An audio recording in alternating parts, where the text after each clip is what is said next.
Disclaimer.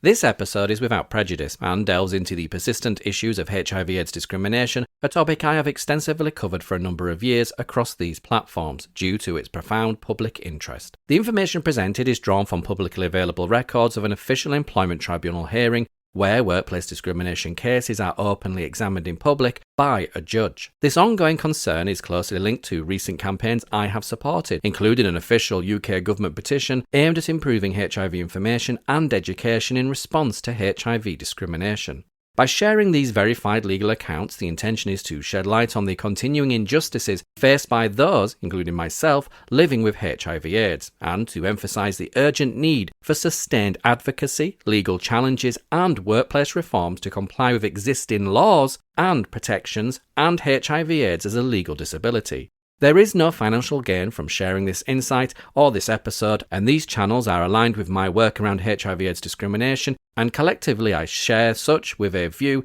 it is in the public interest and based on my basic legal and human rights to share and impart such information. AIDS brings a response Fight from the against government. AIDS, the disease which claims life. Welcome to AIDS: The Lost Voices with me, William Hampson. In this series, we journey through the decades to explore how Britain reported on the AIDS pandemic. We'll delve into the newspaper archives from the 80s, 90s and noughties, unearthing individual stories that reveal the human experiences behind the headlines. Join me as we seek to understand the complexities of a crisis that reshaped lives and challenged societal perceptions. Ready? Let's go. Hello. Oh gosh, at the moment I'm a free man. I've been freed, and you'll probably get to learn why when I share in a moment. But I must first start by sincerely apologising for the disruption in the publication of the podcast episodes over the past couple of months and express my heartfelt gratitude for your patience during this time. I am aware that some listeners have dropped off the download list, and I deeply regret any disappointment that this may have caused. It is my hope that we can rebuild trust not only in my commitment but also in the important stories of the many men, women and children whose voices I strive to share through AIDS: The Lost Voices. These narratives are vital, and I remain dedicated to honouring their experiences with the respect and attention that they truly deserve. And this is perhaps testament to why HIV/AIDS discrimination in the workplace doesn't just affect the person or persons on the receiving end of that discrimination. In my case, where my work and private life are entirely separate, and where this podcast series exists as an extension of something I do in my own time, outside work, but in a very public way, the impact has been profound. For the last 7 months, I have endured a relentless campaign of HIV discrimination, harassment, victimisation and bullying at work, and it has been nothing short of hell.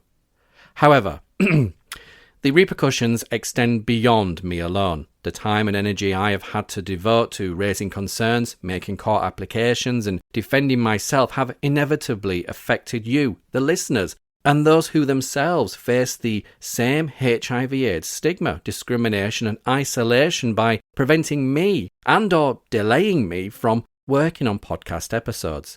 In most, if not all cases, these individuals have since passed away, either fighting for their right to be treated humanely or, sadly, with no choice but to die in silence.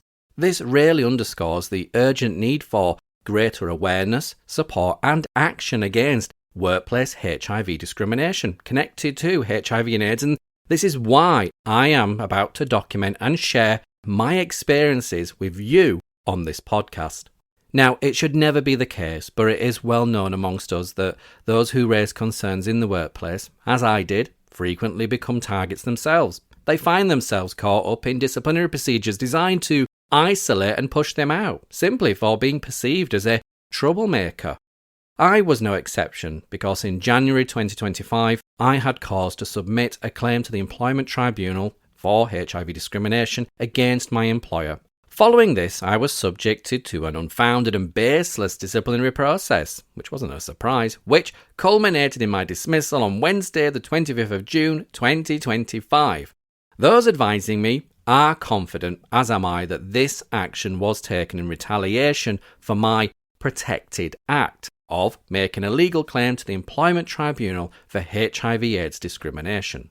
And, almost simultaneously, the Employment Tribunal judge set a date for my claim to be heard at a 3-day public hearing on the, get your pens and pencils out, get this in your diary, 2nd, 3rd and 4th of December 2026. Now, as this is a public hearing and the date and details of the parties involved are public information and will be publicly available, I can confirm that I am the claimant in the case William Hampson versus Griffin Catering Services Ltd. Now, Griffin Catering Services Ltd is the company that trades as Fuller's Smith & Turner, known for operating Fuller's pubs and hotels all over the United Kingdom. Now, my place of work, where I was subject to such horrendous conditions in regards to my HIV/AIDS status, was the Barrowboy and Banker at London Bridge.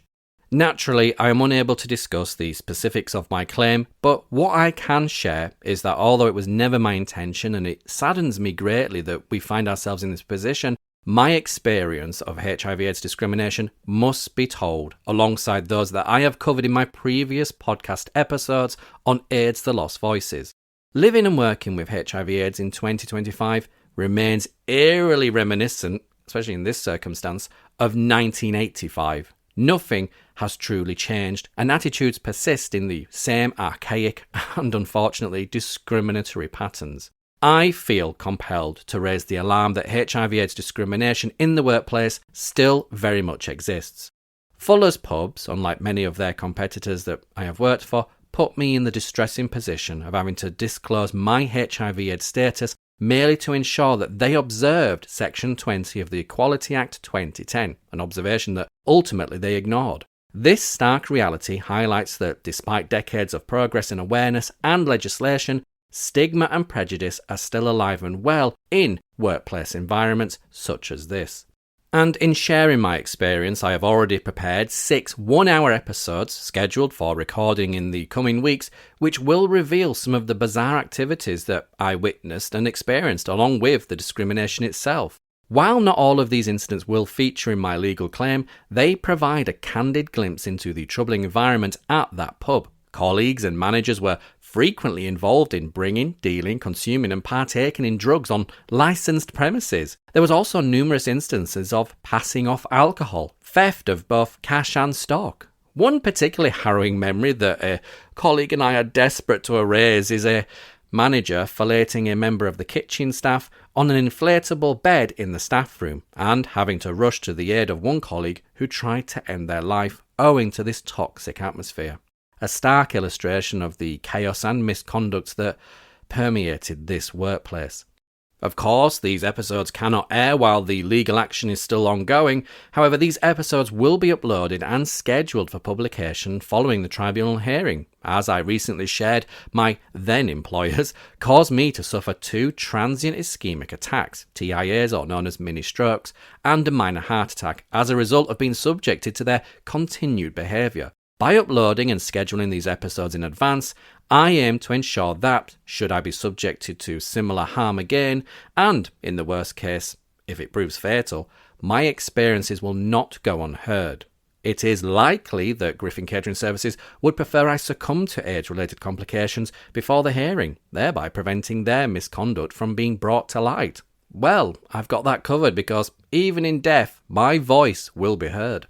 And in seeking advice on going public with the hearing date so early, I was cautioned that this might limit the potential for negotiation of an out-of-court settlement to end the claim. I responded firmly that, quote, my HIV discrimination is not for sale, end quote, recognising that such settlements almost always come with a gagging order.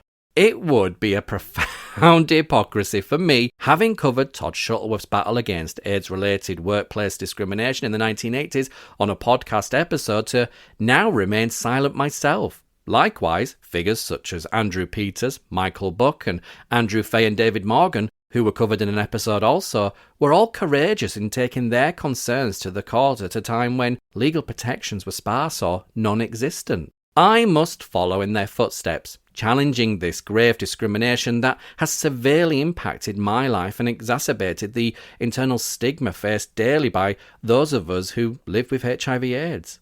Our internal HIV stigma is often contained by us remaining silent. Tell no one, then we won't be treated like a leper.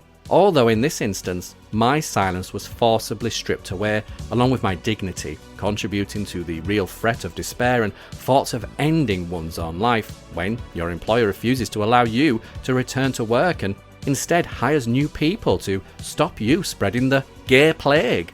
So, this is, as they say, to be continued.